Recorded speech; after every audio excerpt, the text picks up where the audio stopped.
अस्सलाम वालेकुम नाज़रीन, मैं हूं तारिक चौधरी और आप देख रहे हैं विजन पॉइंट। नाज़रीन, कुछ दिन पहले तहरीक लब्बैक पाकिस्तान ने फ़लस्तीन के मामले पर एक अक्सा मार्च करने का ऐलान किया। ये मार्च ऐसे मौके पर ऐलान किया गया जबकि फ़लस्तीन का जो गज़ा का मामला था उसको शुरू हुए तकरीबन 2 साल गुजर चुके थे, बल्कि ऐन उस वक्त जबकि बैनुल-अक़वामी ताकतों की मदाखलत पर और उनकी इमा पर, उनकी मर्ज़ी के साथ और उनकी मशावरत के साथ, इस्लामी ममालिक की मशावरत के साथ जब एक मादा हो चुका था। ज़्यादातर नाक़दीन ने और ज़्यादातर मुबस्सिरीन ने उस अक्सा मार्च को बेवक्त की डाकनी करार दिया और कुछ दिनों के बाद वो जो मुज़ाहरा था, एहतजाज था, वो दम तोड़ गया और अब उसकी क़यादत जो है वो मफ़रूर है और ज़्यादातर कारकुन जो है वो गिरफ़्तार किए जा चुके हैं। लेकिन उस एहतजाज और उसके अंदर से कुछ ऐसी खबरें निकली जिस पर आज तक किसी को यकीन नहीं आया। आपने देखा होगा कि कुछ ऐसी फुटेजेस सामने आई कि बड़ी भारी तादाद में टच केस भरे हुए थे नोटों के साथ, और ये भी देखा कि बड़ी कीमती घड़ियाँ और ऐसी चीज़ें मिली जिनके बारे में अभी तक तहकीकात हो रही हैं कि कहाँ से आई और इनका जो है वो इसकी जस्टिफिकेशन क्या है। आईन पाकिस्तान के मुताबिक रियासत की हदूद के अंदर बुनियादी मकसद बात करने का ये है कि किस तरह से बाज़ जमातें जो सियासत करती हैं मज़हब का लिबादा उड़कर और मज़हब की बात करते हैं सियासत का पहनावा जो है अपने ऊपर पहन कर, और दोनों रूप को चलाने की कोशिश करते हैं। तो आईन पाकिस्तान जो है वो उसके मुताबिक रियासत की हदूद के अंदर रैश होने वाला कोई फ़र्द भी या कोई ग्रोह, उसके पास सियासी शख्सी आज़ादियाँ जो हैं वो हासिल हैं। वो जो है वो हर फ़र्द और ग्रोह फ्रीडम ऑफ स्पीच उसको हासिल है, हर फ़र्द को एहतजाज का हक़ हासिल है, लेकिन कानूनी हदूद के अंदर रहकर एक उसका तरीक़ाकार मुतय्यन किया गया है हमारे माशरे में, बल्कि हर माशरे में। इसी तरह पाकिस्तान में भी मजहबी, सियासी, इलाकाई, कौम परस्त हर तरह की सियासी जमातें मौजूद हैं जो कि रजिस्टर्ड हैं और जिनको बाकायदा तौर पर कैंपेन करने की इजाज़त है। वो इलेक्शन लड़ती हैं, हारती हैं, जीतती हैं, किसी को नुमाइंदगी मिलती, किसी को नहीं मिलती, लेकिन हर तरह की जमातें मौजूद हैं और इन सबको आइनी हदूद में रहकर इलेक्शन लड़ने, हुकूमत साजी करने की इजाज़त है, हक़ हासिल है। और अगर वो हुकूमत साजी नहीं कर सकती तो उनको अपोजिशन का किरदार अदा करने का भी आइनी हक़ है हर शहरी के पास। तो ये तो बिल्कुल तयशुदा बात है। लेकिन आईन पाकिस्तान जो है वो किसी सियासी जमात को या किसी गैर सियासी जमात को, किसी ग्रोह को ये अलाउ नहीं करता कि वो एहतजाज के नाम पर इंतशार फैलाए, शरअंगेज़ी फैलाए या किसी मसलकी या दीगर तरह की जो तफरकाबाजी करे। इसकी इजाज़त जो है वो बिल्कुल हासिल नहीं है। लेकिन अलमिया ये है कि हमारे यहाँ बाज़ जो अनासर ऐसे हैं जो मज़हब का लिबासा ओढ़ते हैं और मज़हब का लिबासा ओढ़कर जो है वो सियासत करने की कोशिश करते हैं और फिर जो है वो दोनों रूप अपने अपने जो है जब वो सामने आते हैं तो पता चलता है कि उन इस तरह के जो अनासर हैं जो मज़हब के नाम पर सियासत और सियासत के नाम पर दीन की बात करते हैं, उन अनासर के कौलो फ़िल में बड़े तज़ादात सामने आते हैं। उनके मंशूर में कुछ और लिखा होता है, लेकिन उनकी अमली ज़िंदगी, अमली सियासत जो है अपने मंशूर से बिल्कुल मुख्तलिफ होती है। वो दूसरों को और तरह की ज़िंदगी की तलक़ीन करते हैं और उनकी अपनी ज़िंदगी जो है बिल्कुल मुख्तलिफ निकलती है जब हालात सामने आते हैं। मुरीद के में एहतजाज के नाम पर भी इंतशार की कोशिश की गई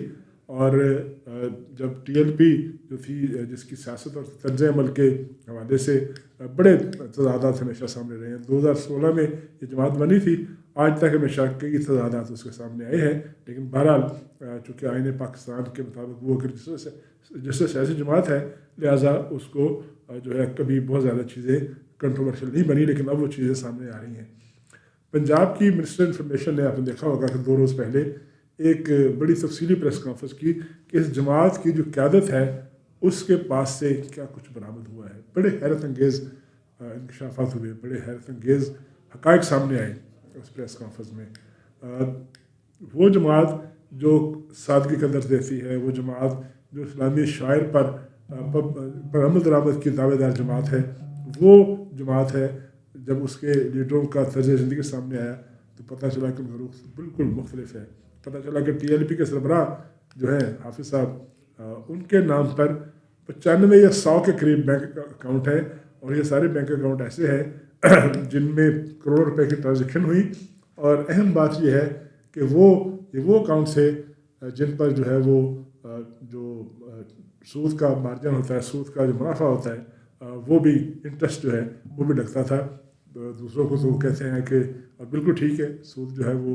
इस्लाम में मना है, हराम है, लेकिन ख़ुद उनके अपने अकाउंट ऐसे थे जहाँ पर सूद से कमाया पैसा जो था, मुनाफा उसमें शामिल हो रहा था। लेकिन इन ट्रांजेक्शन का भी कोई रिकॉर्ड ज़ाहिर नहीं हुआ कि ये पैसे आखिर कहाँ से आते थे। 4,500 के करीब ऐसे अफराद का नाम सामने है जो पाकिस्तान के अंदर और पाकिस्तान के बाहर इस जमात को बड़ी हैवी फंडिंग करते थे, इस जमात की लीडरशिप को, और वही फंडिंग जो थी फिर जलसों जुलूसों में और बाकी इस तरह के एहतजाज में और जो है इंतशार फैलाने में वो इस्तेमाल होती थी। इस जमात के सरबराह के घर से, जैसे मैंने पहले अर्ज़ किया कि बेशकीमत घड़ियाँ भी बरामद हुई और करेंसी बरामद हुई मुख्तलिफ़ मुल्कों की, और इन बरामदगियों के जब ये बरामदगियाँ हुई तो अमीर जमात और जमात की जो लीडरशिप थी उसको अब अवामी किनारे में खड़ी है। अब उनको जवाब देना है कि वो जो सादा तर्ज़ ज़िंदगी का दावा करते थे वो कहाँ गया और इतना पैसा कहाँ से आया। ये जवाब चूँकि दीन इस्लाम में तो बड़ी से बड़ी शख्सियत जो है वो भी हिसाब के लिए अपने आप को अवाम के सामने पेश करती है और उसको अवाम के और